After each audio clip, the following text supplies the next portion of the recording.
Le journal de 20h, David Pujadas. Enquête sur une spécialité qui a conquis la France, le marché des sushis. Quelle hygiène, quelle fraîcheur et quelle qualité de poisson? Les réponses tout à l'heure.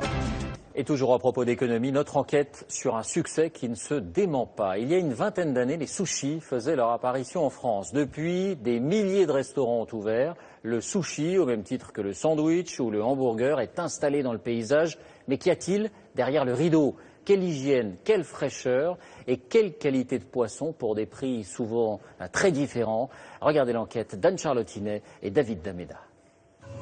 Le geste est habile, le coup de main précis. Un tour de passe-passe, quelques grammes de riz, une tranche de poisson et en quelques secondes des sushis d'exception.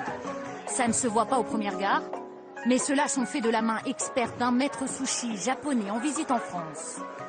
Et à la dégustation, c'est incomparable.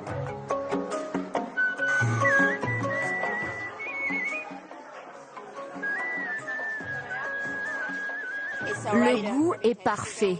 Pas besoin d'ajouter de sauce pour l'assaisonner. On a un peu l'habitude des sushis qu'on peut retrouver à Paris, avec beaucoup de riz, tout ça, alors que là, il y a vraiment pas beaucoup de riz, et avec une bonne portion de poisson quand même, finalement. Et donc, du coup, c'est très, très équilibré.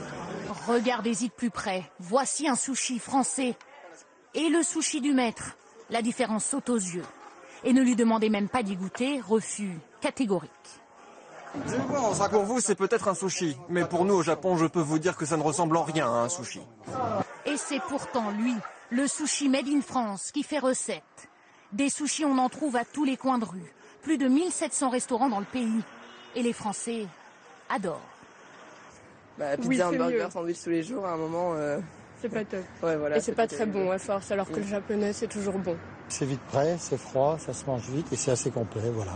Quand on passe la porte d'un restaurant de sushi, on s'attend à manger de la cuisine japonaise. Mais dans la plupart des restaurants, aucun ingrédient ne vient du Japon. Ici, par exemple, le poisson vient de Norvège, le riz de Californie, les algues de Chine et la sauce, elle, vient des Pays-Bas.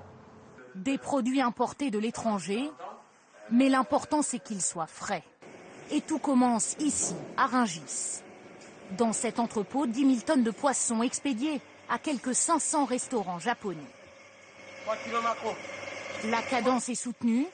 70% de saumon arrivé par camion de Norvège, livré tel quel dans les cuisines de ce restaurant parisien. Il y a quoi comme poisson? Alors, on a du saumon et de la dorade. Il faut que le saumon soit toujours maintenu, enfin, les poissons d'une manière générale soient toujours maintenus entre 0 et plus de degrés. À la différence des matières cuites, nous on va le consommer cru, donc il faut tout le temps que cette chaîne du froid soit respectée pour éviter que des bactéries se développent, et on sait que plus la température monte, et plus les bactéries augmentent de façon rapide. Les sushis, ce restaurateur français a été l'un des premiers à y croire. Il a créé sa propre chaîne il y a 10 ans. Et à cette époque, une tranche de saumon sur une boule de riz, c'était la poule aux œufs d'or. 30 centimes pour fabriquer une paire de sushis. Aujourd'hui, le prix de revient est d'1 euro. Les marges ont fondu, le marché est saturé, mais pas partout. Le salut viendrait plutôt de la province, c'est qu'il y a encore des parts de marché à prendre, et peut-être même sur les pays limitrophes européens qui ne sont pas encore des sushis addicts comme le sont l'Angleterre et la France. Produit à la demande et le plus souvent livré à domicile. Sans doute la recette du succès pour un marché qui pèse en France près d'1 milliard d'euros.